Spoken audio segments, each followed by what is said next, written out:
Hi, I'm Rudais, and this is a video response of Comics and Sequential Art by Will Eisner. So, in the foreword, Will Eisner kind of gives the premise of the book where he says that this book is about teaching a course of the principles and practicals on comic books as an academic literature, which he will be breaking it down into simple words. So, in chapter 1, Comics as a Form of Reading, Will Eisner demonstrates how to read imagery. That's right.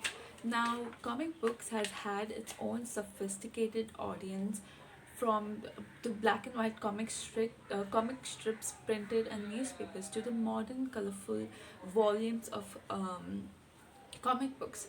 So, comic books is considered to be a valid form of reading, and that is what makes it distinguishable from novels because it has its own unique elements and characteristics that that gives you a visual experience while reading.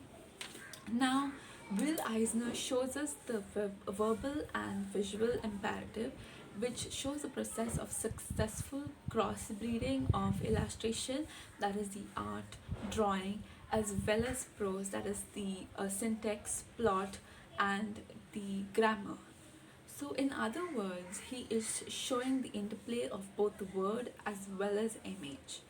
So, in this first chapter, he kind of gives us a new term where he says that if comic books use an image or a symbol or even an idea repeatedly, it becomes a language, and that kind of becomes the grammar of sequential art in the literary form.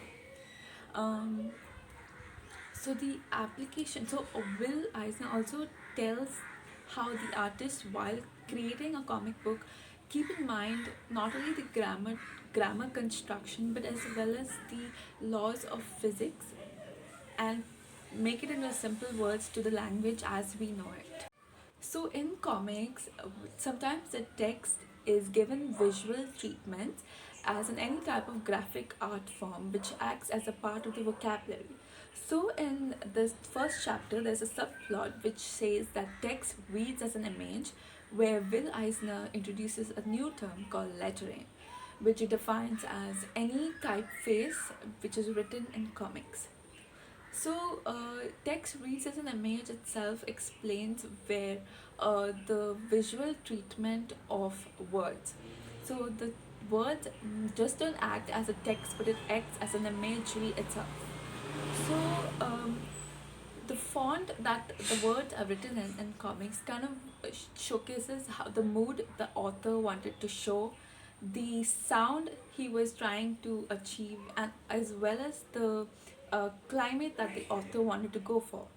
All this typefaces also give you the narration, or the narration bridge. So one example is the sentence "I am coming to see you at 12 o'clock" might mean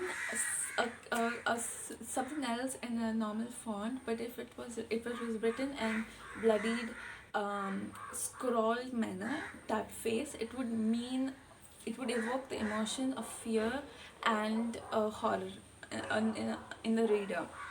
So the typeface that is written in comic books so kind of supports the imagery as it kind of modifies the image. It kind of evokes the emotion that the artist wanted to evoke in its reader. Another example of how the typeface can evoke emotion is if a scene where the wind is blowing and the lettering can be as if the words are blowing along with the wind, that implies the effect that how the words are also blowing with the wind. So this kind of gives the mechanical aspect of which helps support the involvement of the imagery. So this is the summary of chapter 1 of Sequential and Comics by Will Eisner, where he shows that reading comic books is not only an act of aesthetic pleasure but as well as intellectual pursuit, because reading comic books not only exercises visual but it also exercises our verbal skills. Thank you.